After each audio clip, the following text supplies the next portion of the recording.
Even months after the murder, for Smith, the crime scene remained the most important part of his investigation. He was certain the killer would have left clues.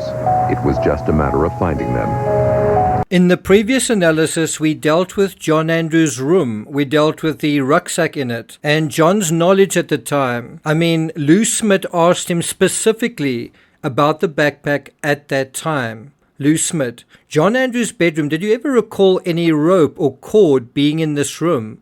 John Ramsey, gee, it's possible. John Andrew loved the outdoors. He was there. I stayed in that room. I know seems like he had his backpack there for a while. So it wouldn't be, I don't remember seeing any, but it wouldn't be Lou Smith. But he could have had things there in his backpack, John Ramsey. It wouldn't have been out of the question. So it's quite strange. In this interview, John seems to know or recognize or suspect that the backpack in John Andrews' room is John Andrews. And now, many years later, John Ramsey seems to not recognize it. What's interesting about this room, we did see that some of the drawers in the bathroom, right off the bedroom, were partially open. Looked like they were out of place. Also in this room, there was found a rope. And we don't know where that rope came from. No one can explain why that rope is in this room. Oh, pick me! Oh, I know, me! I got nightmares in my head, I fear. Thoughts build up until I can't. My mind fills up into a creature, and it haunts me somewhere much deeper. I got nightmares in my head. Hello and welcome to True Crime Rocket Science. So in the previous episode, there were questions around the unidentified pubic hair, and it turned out it wasn't a pubic hair and it likely belonged to Patsy Ramsey. There were questions around an unidentified palm print. Well, it turned out that seemed to be linked to Melinda Ramsey. And then there were questions around this unidentified backpack that didn't seem to belong to anyone. Well, it seems like it possibly belonged to John Andrew. And if it was John Andrew's backpack, you kind of wonder, couldn't he just have made a call and said, hey, it's mine. Hey, guys, it's not a big mystery. It's my backpack. And did that happen? In this analysis, we want to talk about that rope. And apparently this is also very mysterious. How do we explain the rope? But there's something else we haven't dealt with, and you almost never hear about it. Remember, in the scheme of this case, the Ramseys were supposed to fly to Michigan early the next morning, and they were meant to leave their home for the airport at around 6:30 a.m. Remember that time. They're supposed to leave at 6:30 a.m. So how come no bags are packed? Now, when you look at footage, when you look at images of John Andrews' room and the bed, you basically are seeing what I assume to be the clothing that the Ramseys were meant to take on that trip. I think it's been mentioned a couple of times by Patsy.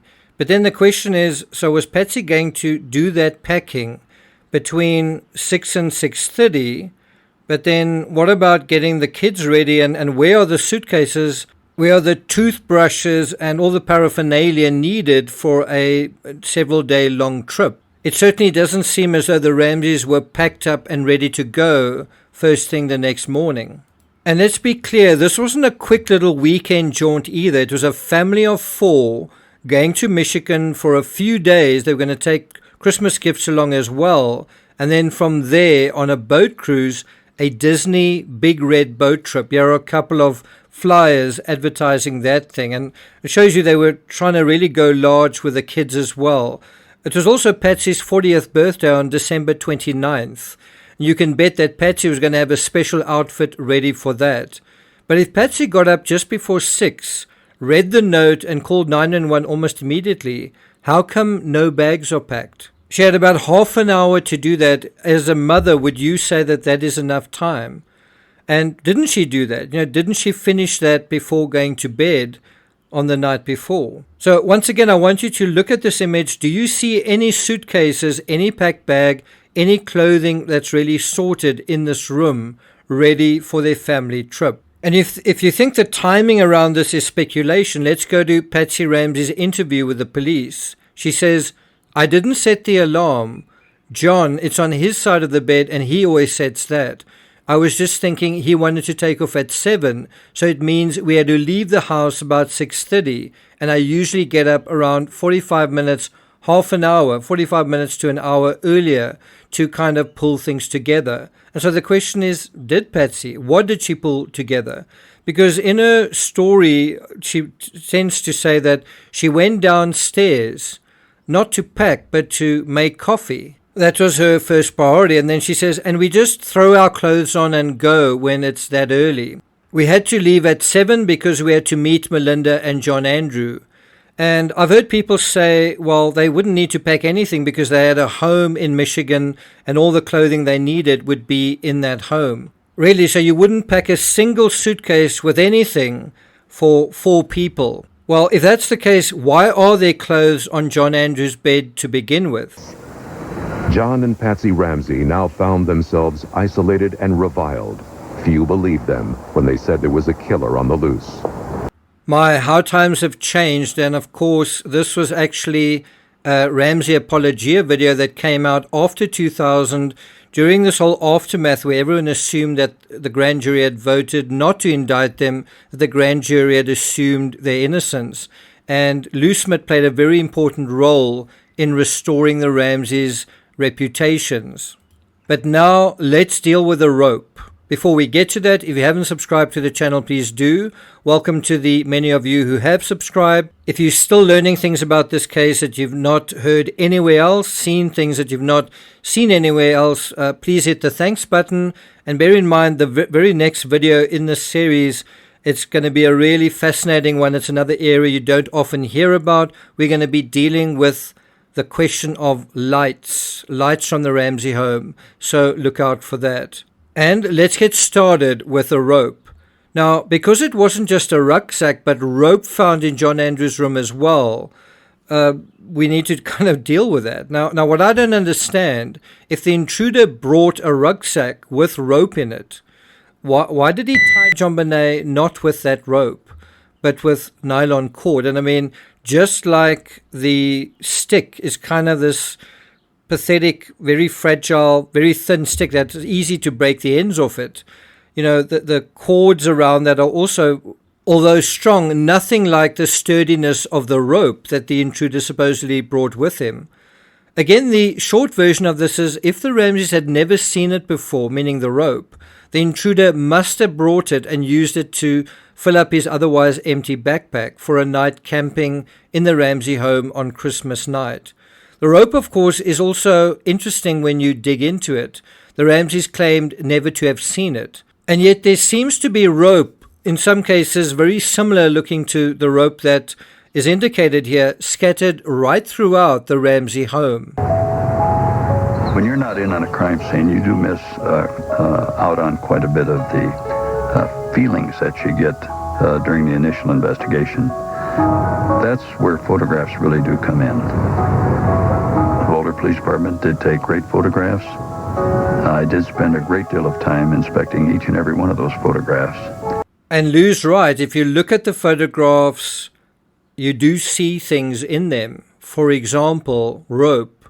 Look here. Closer, please. Closer. Doesn't that look like pretty sturdy brown grey rope hanging from some kind of rack in the basement not far from the wine cellar door? Look closer. And then here as well, also in the basement. And here. And the odd thing is, it's a very similar looking rope can be seen in photos depicting JonBenet's final photo shoot. And these photos were held back. They only emerged on the 11th of December 2001. It was on the cover of Star magazine in the 5-year anniversary issue. Again, look closely at the rope below JonBenet's knees. Now, I'm a photographer. I know the photographers as well. And when you're doing a shoot, especially regarding someone you know, you tend to use things that are in your environment. And the question is, wasn't this rope? Because we also know Patsy at one point held a cowboy-themed party, and I think she invited Burke Ramsey's classmates. Now, if you think about cowboys, what sort of things are part of what a cowboy does? Well, cowboy hats, but also lassos, ropes, stirrups, cowboy boots, and all the rest. But definitely ropes. There is also a similar looking rope in this image from a different photo shoot. I'm also not sure what's so surprising about a hiker, camper, and scout having a hiking bag and rope in his room. Did you know that John Andrew, like his father, was an Eagle Scout? Let's go to Patsy Ramsey, also dealing with this aspect. Inside the house, Demuth. In John Andrew's room, Patsy. Oh, maybe it was some rope he used for camping or something. I don't know. Demuth. Did he have rope in his room that he would use for camping? Patsy. I don't know. I just don't remember seeing this specifically, and I don't remember ever seeing a rope like that. Demuth. Do you know John Andrew had a rope in that room? Patsy. No. Now, if you think about those words, I don't remember ever seeing a rope like that. And yet we're looking at photos where it seems a little bit like the rope that is in the evidence photo. And doesn't that rope look a lot like this sort of rope? And does anyone know what we are looking at in this image? And does this contraption, this rope with a stick, with a loop on the other end of it, does that remind you of something else in the fabric of this case? I'm not going to take it further than that. Look out for the analysis about the lights in the next episode. Thank you for listening this far, and I'll see you guys next time.